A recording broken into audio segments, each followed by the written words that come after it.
په لښکرګاه ښار کې د عاشورا مراسم د امنیت په ډاډمنه فضا کې ترسره شول. تېره ورځ جمعه د هلمند ولایت مرکز لښکرګاه ښار په جعفري جامع جومات کې د عاشورا د ورځې مراسم په ډاډمنه فضا کې ترسره شوه. د عاشورا په دې مراسمو کې د بېلابېلو سیمو او مرکز لښکرګاه څخه د سلګونو اهل تشیع ترڅنګ په زیات شمېر عامو ولسونو هم ګډون کړی و.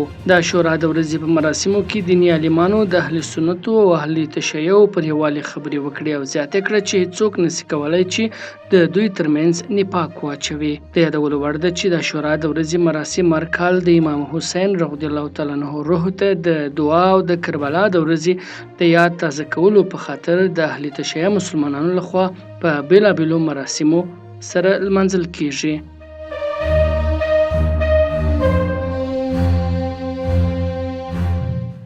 کابل ښاروالي ښاریانو ته د اسانتیاوو رامنځته کولو او د ټرافیکي پیښو د مخنیوي په موخه د پولیسو خته دارالمان سړک په اوږدو کې د هوایي پله د جوړولو او نصبولو چارې پیل کړي دي. کابل ښاروالي ویلي دي چې پلو لارویانو ته د 8 هوایي پلونو د جوړولو او نصبولو پروژه به د ناحیو په ګڼه ګوڼه سیمو کې پلي سي چې یوه یې د شپږمې ناحیې اړوند وحدت لیسې ته مخامخ پل دی.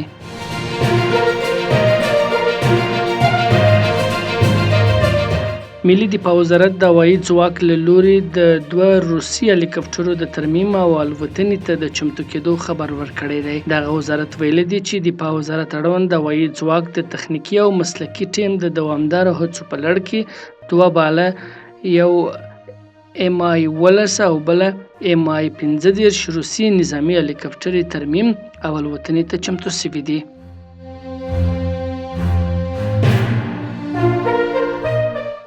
د هرات په صنعتي ښارګوټ کې د لبنیاتو یو تولیدي کارخونې په ورځني ډول 100 ټنه تازه شیدې، مستې، پنیر او نور لبنیات تولیدوي. د یادې کارخونې مسؤلین وایي تولیدات یې په نړیوالو معیارونو برابر دي چې د کورني بازار سربیره یې منځنۍ اسیا او آلمان ته هم صادروي.